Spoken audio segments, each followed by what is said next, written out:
Limang pulis sa Region 3 ang sinibak sa pwesto matapos umanong masangkot sa 14 million pesos robbery incident sa Porac, Pampanga. Tutukan sa report.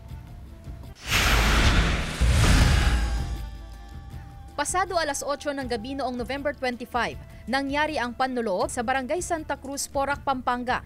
Alas 12 ng hating gabi noong November 26, nang itawag daw ng isang concerned citizen sa pulisya ang naturang insidente. Pinasok umano ng grupo ng mga lalaki ang isang bahay. Dito tinutukan ng baril ng mga sospek ang mga nakatira sa bahay at dinala sila sa banyo. Pagtakas ng mga sospek, doon na nadiskubre na nawawala ang umunoy 14 million pesos cash na pagmamayari ng pamilya.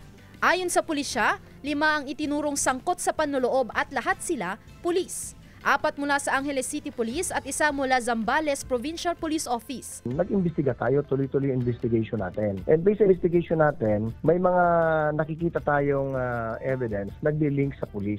Kinumpirma ng Regional Director ng Pro-3 na temporarily relieved na ang 5 pulisya na sospek sa insidente habang nagpapatuloy ang kanilang investigasyon. Bumuo na rin daw sila ng Special Investigation Task Group upang magsagawa ng malalimang investigasyon sa kaso. We received an anonymous letter. Yung anonymous letter na yun containing, galing yun, allegedly itong letter na to galing to sa Men and Women of Station 2 ng Angeles City Police Station. Sila ang naglagay ng ito yung mga involved doon sa insidente to give way doon sa ating ginagawa investigation doon sa possible involvement ng 5, kaya natin pinarelieve sila sa post. Tiniyak ng Pro-3 na tuloy-tuloy ang pangangalap ng ebidensya at kapag natapos ang investigasyon ay agad nilang ihahain ang nararapat na mga kaso laban sa sinumang mapatunayang sangkot. Hindi mo na pinangalanan ang 5 pulis na umunoy sangkot sa insidente. Wala pa silang pahayag.